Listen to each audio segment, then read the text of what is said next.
The December 2016 issue of the American Interest Policy Journal warns that we have entered the age of bioengineered viral pandemics and collapse.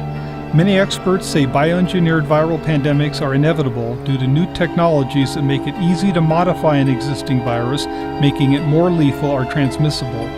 Whether created and released by a terrorist group or one dedicated individual, a bioengineered virus could cause both the pandemic and, as people react, a collapse in economic activity and loss of law and order. This video explains the pandemic and collapse threat and outlines measures you can take to prepare. I'm Dr. Drew Miller, Director of Advanced Analysis Applications. I'm an Air Force Academy honor graduate with a master's degree and PhD from Harvard University. I served in the Pentagon in the Senior Executive Service, in the Department of Defense's top think tank, and currently run a management consulting firm that helps organizations do risk assessments and design robust, cost-effective risk mitigation measures. In this video, we're looking at what many biologists, scientists, and defense analysts say is the worst threat mankind has ever faced: bioengineered viral pandemics. Brookings Institute, one of the most respected think tanks, describes how a single individual can create a deadly bioengineered virus and release it. For new bioengineered viruses, there will be no immunity or treatment. We have already had some bioengineered deadly viruses. In 2001, Australian researchers attempting to make a contraceptive vaccine for pest control inserted a good gene into mousepox virus, but accidentally created a lethal new virus. It could be an accidental release that leads to a bioengineered pandemic, or a lunatic, a terrorist, or a nation state that develops not just a deadly virus, but a vaccine for it and uses it in a secret biological attack. In 2010, researchers for the first time were able to design and produce cells that do not exist in nature without using pre-existing biological matter, another evolution in the rapidly advancing field of synthetic biology. DNA manipulation technology like CRISPR enables a small group or even an individual to much more easily create tailored, genetically modified organisms. Through bioengineering, a lone terrorist or a Revolutionary Guards lab in Iran can create a human-to-human transmissible version of avian flu. Dr. Tara O'Toole, former director of Johns Hopkins University Center for Civilian Biodefense Strategies, warned in congressional testimony that, quote, "We are in the midst of a bioscientific revolution that will make building and using biological weapons ever more deadly and increasingly easy," unquote. You don't have to use advanced technology to create a lethal new virus. Studies have been published that describe simple steps to modify avian flu, a very lethal virus, into a potentially human-to-human transmissible form that experts have warned could kill 1 billion people. Lenin said that the capitalists will sell us the rope with which we will hang them.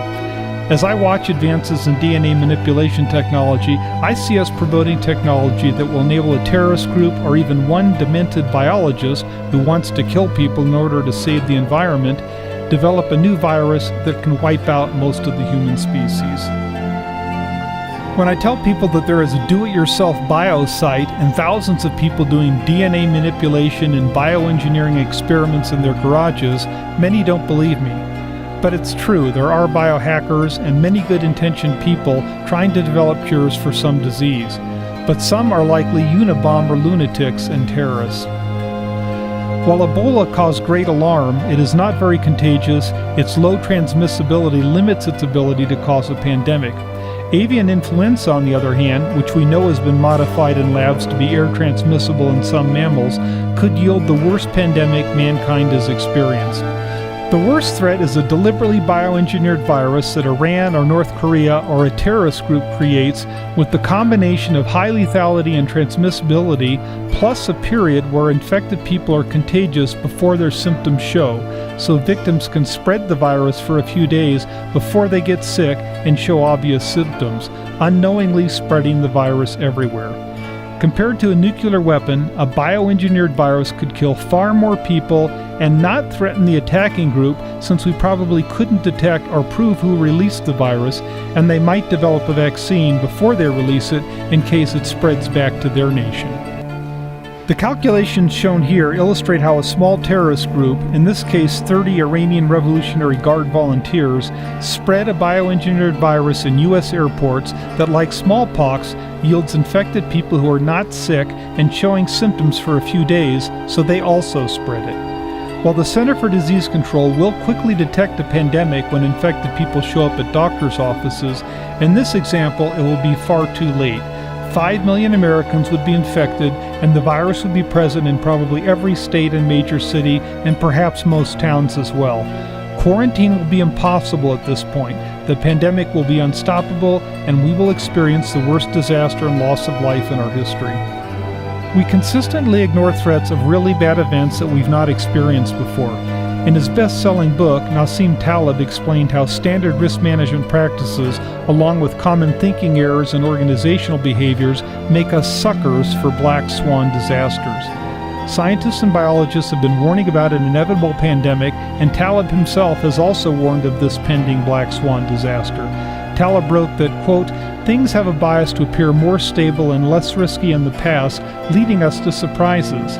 The history of epidemics, narrowly studied, does not suggest the risk of the great plague to come that will dominate the planet," unquote. What Taleb recommends is to identify the full range of feasible disasters and, quote, "focus on the consequences, that is, to evaluate the possible impact of extreme events," unquote. Trying to guesstimate a probability of occurrence is a waste of time, and assuming the probability is low is a deadly mistake. While it is impossible to calculate the likelihood of a pandemic or the reaction that will occur, reason and many past examples suggest that we will not just suffer deaths from the virus, but perhaps even more deaths from a collapse in economic activity and loss of law and order. The definition of collapse I use is shown here, along with the definition of an existential threat. Many experts who have warned of pandemics have reasoned that a viral pandemic could kill most of our population and set civilization back for many generations. Our just-in-time delivery economy is extremely vulnerable to disruptions. Taleb and a host of experts have warned that we have built a very fragile economic system. Not just businesses, but hospitals have just-in-time delivery of supplies, sourcing from lowest-cost providers on the other side of the world. Panic buying and hoarding will occur, and many gang members and normal people will start stealing food and essential supplies. When a pandemic hits, law and order may quickly vanish in many cities and eventually in wide areas. When the availability of food and water is threatened, widespread marauding will occur. The government will tell people to stay home to avoid catching the virus. Food and delivery vehicle drivers will quickly figure out that they risk being killed by exposing themselves to the virus or getting shot by marauders out stealing food. So food deliveries will probably cease right away. After Hurricane Katrina, looting spread rapidly throughout New Orleans, often in broad daylight and in the presence of police officers. Many of the city's police officers deserted their posts. The ensuing violence scared truck drivers, with many refusing to go into New Orleans without military escort. A pandemic will be orders of magnitude worse. While it's normally a big electricity outage or disaster that triggers a collapse and loss of law and order, there are so many bad people nowadays that thousands of people can riot and maraud and kill people without any cause. This is what happened in cities across the United Kingdom in 2011, with 4 nights of looting, arson, attacks on police, and murders for no reason. We have flash mobs in the United States where people use social media to assemble a big crowd to overwhelm a store and shoplift with impunity. It happens so regularly today it doesn't get much media attention. So what should we expect in the event of a far worse, deadly viral pandemic? Pandemonium, collapse, and widespread, long-lasting lawlessness. Food stores will probably sold out or looted within the first few hours of news of a spreading deadly virus. It will take half a year to develop a vaccine for a new virus, and only a small percent of the population will initially receive treatment. Many people won't accept their family starving or dying while they wait for their turn. Food truck drivers won't risk working with the threats of either catching the virus or being killed by marauders. Even people with the courage to face the risk of catching the virus may change their mind when they realize they could bring a fatal virus home to infect their families. Those that do keep working, medics, firefighters, and police, are likely to soon be sick or dead. we should expect that most economic activity, public services, production of essential goods, and transportation will cease. Law and order may vanish in large areas for long periods of time. We face these 6 major trends that make us far more likely to experience an economic collapse and long-term loss of law and order. Our highly crowded, urbanized world is dependent on daily shipments of food and functioning water systems and police forces. Our economic system is fragile, our urban population is dependent, and especially in cities, we have large numbers of gangs and well-armed bad people. Some are just waiting for an excuse to loot and maraud, and in a pandemic or a long-term electrical outage when people are legitimately concerned that they will not have food and water to survive, many otherwise law-abiding people will also kill if necessary to survive. So when you put this all together, you see how our economy and society is extremely vulnerable to a collapse in the economy and widespread loss of law and order. The destructive power of an individual has grown so high that a lunatic Unabomber or a terrorist group, our North Korean agents, could release a bioengineered virus that with our fragile economy and dependent vulnerable population would not be able to deal with. The collapse in the economy, food shipments, and loss of law and order could lead to devastation most Americans can't imagine. When a pandemic or any severe disaster strikes, our fragile economy and society is likely to collapse. You cannot just focus on the immediate threat or trigger event. Your company or organization or family needs to be prepared to survive the cascading effects as well, which will very likely include widespread loss of law and order and bad people who will take advantage of this situation to loot and kill our good people who are desperate, who are out marauding to steal food and water. In our consulting work for risk management and business continuity, we help companies remain operational, designing cost-effective risk mitigation measures. It is possible to actually profit from a collapse if your organization is prepared and can swiftly switch to offer products and services needed for recovery. You can also do hedging and investments that can profit when the vast majority of companies are shut down and taking huge losses. But for most businesses and organizations, when a pandemic starts, the best course of action is to cease operations and focus on 2 things. Number 1, protecting your people, and number 2, protecting your facilities. The economy is going to shut down, and unless you have a service that's vital during a collapse, you are better off shutting down as well and focusing on survival. First responders will be the first casualties in a pandemic, and police will be absolutely overwhelmed. They will focus on protecting government operations and hospitals, and you may be without law enforcement for business and residential areas for many months. The federal government knows this, and they have several continuity of government facilities to ensure that top government leaders survive. This is Mount Weather in West Virginia with huge underground storage and shelter facilities. Many large corporations also have retreats and underground survival shelters for their top leadership. If your company is interested in obtaining protection, my consulting firm can help you design such a facility. There is a company that develops and sells safe, secure survival condominiums. These secure facilities are designed to survive any kind of disaster, keeping occupants not just fed and secure, but in good psychological health for over a year. Survival Condo is built inside former ICBM silos. There are a lot of good reasons to have a survival facility underground. It is not just to survive a nuclear attack. Being underground gives you earth shielding from radiation, and being underground also gives you much better protection against criminal gangs and marauders that, because of long-term loss of law and order, are likely to be the greatest security threat you face in any kind of a collapse situation. Survival Condo does have armed guards and armored vehicles, but being underground in a secure facility is your best protection. The steel blast doors will keep people out. On the top, you can also see that they've got a pillbox, but for most threats, Survival Condo need do nothing. You can't break into their facility. Of course, they have huge amounts of stored food.